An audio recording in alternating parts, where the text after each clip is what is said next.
Have you ever heard of girl math? Well, let me introduce you to car guy math, where you find a part on Facebook Marketplace for $500 that's actually $1,500, and you're like, wow, I'm gonna save $1,000 if I buy this. Well, you're wrong, actually. Today I'm gonna do the one thing that no car guy wants to do, and that's add up the total cost of every single thing that I've done during this 350Z restoration behind me. I've been working on this thing since March of this year up until now, and we're gonna go over all of the parts and all of the materials that it costs to go into this thing, all of the tools that I bought, which ones were useful, which ones weren't, where I could have saved more money, and where I spent too much money. Just to give you guys a ballpark starting point of this, I bought the car for $3,000 and about $400 of taxes, titles, and fees. I was all in about $3,400 to start. I want you guys to take a guess down below. A few of you guys who are pretty close to the actual number before the end of the video, I'll send out some stickers too. So let's get into today's video to see where I spent too much money and how much money I spent on this damn car. Let's start with some of the maintenance costs and the necessities that I had to get out of the way to make this thing safe to daily drive. First one being a set of wheels and tires. I found these stock 350Z wheels on Facebook for $200, and I wrapped them in some Continentals for another $1,100 just to get me around every day of the week. I also went ahead and did the brakes and rotors on this car. That cost me about $400 all the way around just to make sure that this thing was safe to daily drive. It was being daily driven before this, but I went ahead and put a new gasket on the oil cooler, did an oil change and put a new oil filter on. All of that ran me about $105. One of the next things on my list was the ABS module. Every single light on the dash was lit up like a Christmas tree for the ABS module. My first thought was to replace all the speed sensors around each four wheel, which cost about 70 or 80 bucks. And then I realized that the ABS module itself was actually the thing that was fried. Ow.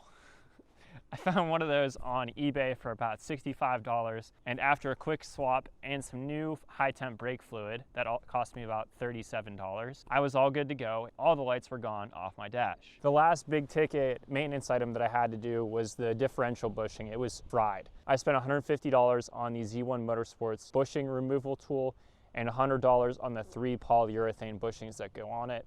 That was the first time I've ever done something like that. It actually went pretty swimmingly, other than the part about me destroying the threads on the back of the diff when I tipped it upside down on the threads itself and had to get that fixed at the mechanic for $150.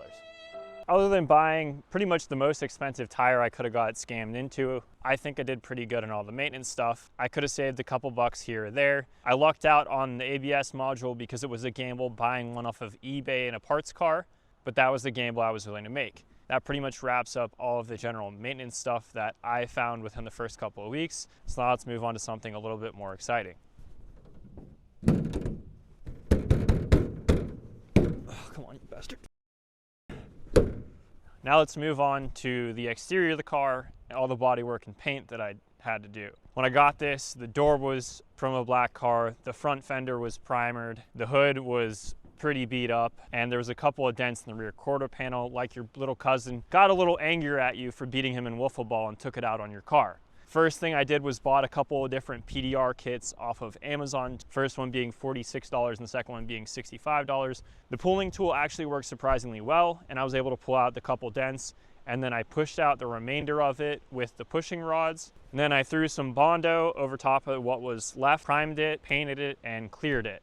And I pretty much ended up repainting the entire quarter panel again. At the end of this segment, I'll give you guys all the costs for the paint, primer, and the clear coat, because just for my sanity of adding all of this stuff up, I'm just gonna do a grand total for those because they were bought over and over and over again. After fixing and repainting the quarter panel, I wanted to tackle the door and the fender. When painting the side skirt and the quarter panel, I ended up using a rotary buffer that we had around to do the quarter panel, but with the curves in the side skirt, I actually went and bought a little Hercules polisher sander for about 50 bucks, and then I had to buy the battery and charger for it, which ended up being another 100. So they really get you when you buy into the ecosystems.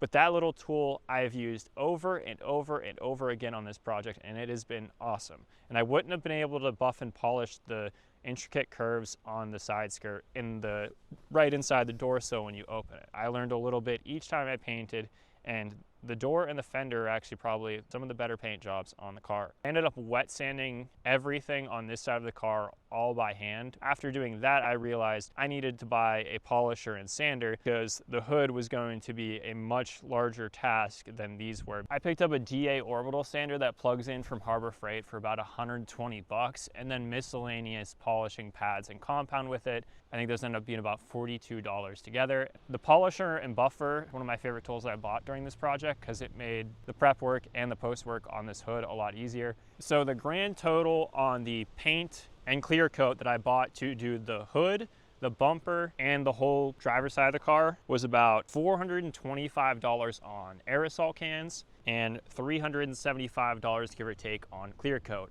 And then on the hood, I had some primer from my truck that I did a few years ago, and then 3 or 4 cans of primer from Advanced Auto to do the quarter panel, and then another 3 or 4 to prime this bumper.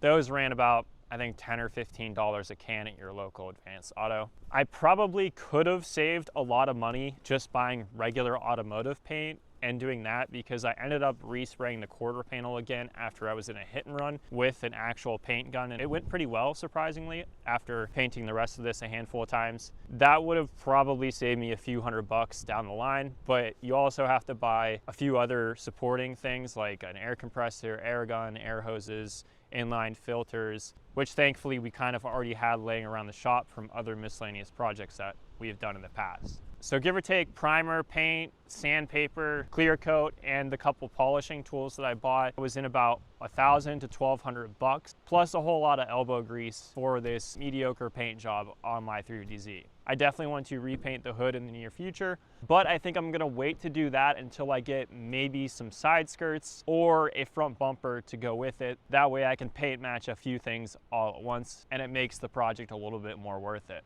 Let's move into the suspension. With this car being 20 years old, a lot of this stuff was pretty beat up.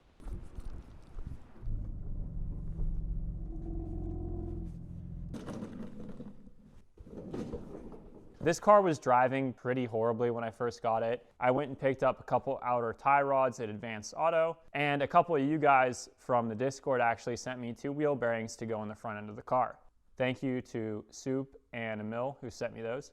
And thankfully, right around the same time, A Premium reached out to me and offered to send me some parts to help support the build. I was able to get new lower control arms, upper control arms, new struts, new sway bar links for the front end of the car. All of that stuff should have cost me around $800 to $1,000 to get, but they were nice enough to sponsor a video and help me out. I just want to say thank you to them, and if it wasn't for you guys watching and for these companies believing in me, I would not have been able to post nearly as many videos as I have done in the past year.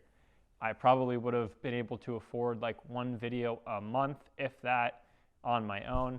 So I want to just say a huge shout out to all the support from you guys and from them during this process. The rear suspension is just about as shot. I'll be remedying that here shortly. I just wanted to get the front end of the car a little more dialed in because it was causing it to feel like driving a boat. I did end up buying an inner tie rod tool from Harbor Freight that I haven't used yet because the boots on those are both fried, but we'll get to that eventually, maybe.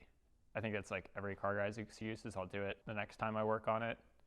And here I am in the garage and I'm gonna do something completely different today. Let's move into the interior of the car. This is actually one of my favorite parts of the car because it's what I see every day when I drive it. One of the first things I did on the interior was replace the strut bar cover that was missing. I found one on eBay, $70. It just pops in with some clips. I also threw some sound deadening in the trunk floor here, along with some foam blocks to support the weird setup that they have going on with the floor that's not really there. The floor also isn't flooring. Quick and easy, lightweight solution that has worked to this day because I stuff a couple 100 pounds of tools in here or camera gear every day of the week. Now, let me get out of this damn trunk and let's talk about the front part of the interior. Why am I going this way? Why did I opt to do this? This interior was pretty beat up when I got it. It had some weird vinyl wrap on the middle console here. Pretty much every cheap plastic thing in here, the black paint was scuffed and scratched on. The entire center console was pretty beat up. I opted to wrap this in a little bit of suede The fabric for the dash cost about $10. The adhesive cost $30. And then a couple cans of black spray paint for 20 bucks. And then a couple of Scotch-Brites to scuff up the plastic pieces for in the door for, I don't know, maybe like $6 at your local Walmart. I also purchased a couple of floor mats for the car for about $70 on Amazon. The seats still need replaced, but that's a problem for in a couple of weeks in a future video. So make sure to subscribe if you want to see me put in some really cheap racing seats that might be questionable. I had both of the door handles and the door locks fail within the same week before I had to drive 900 miles to a wedding and had to hurry up and Amazon 2 new door handles and 2 new door locks, along with a new window motor for the driver's side. The door handles and the door locks totaled about $110 off Amazon, and then the window motor regulator was another $35. I also did pick up 2 new front speakers for this that were about $30 off of Amazon. Overall, the interior was pretty inexpensive. A little bit of paint and a lot of elbow grease went a long way. And I think this suede on the dash is a nice little touch to make it feel a little bit more premium in an old car.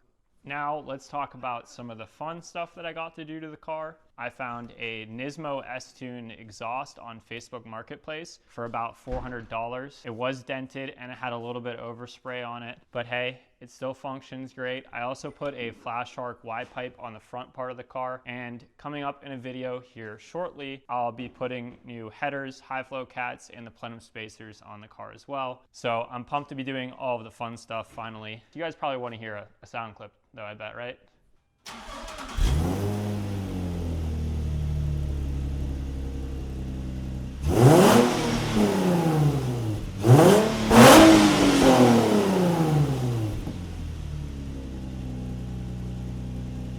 I hope the audio is pretty good on that. But I think the Nismo S-Tune is a great exhaust for this because it just increases the sizing, keeps the middle resonator, and has a slightly smaller muffler. So it's like an OEM Plus kind of sound.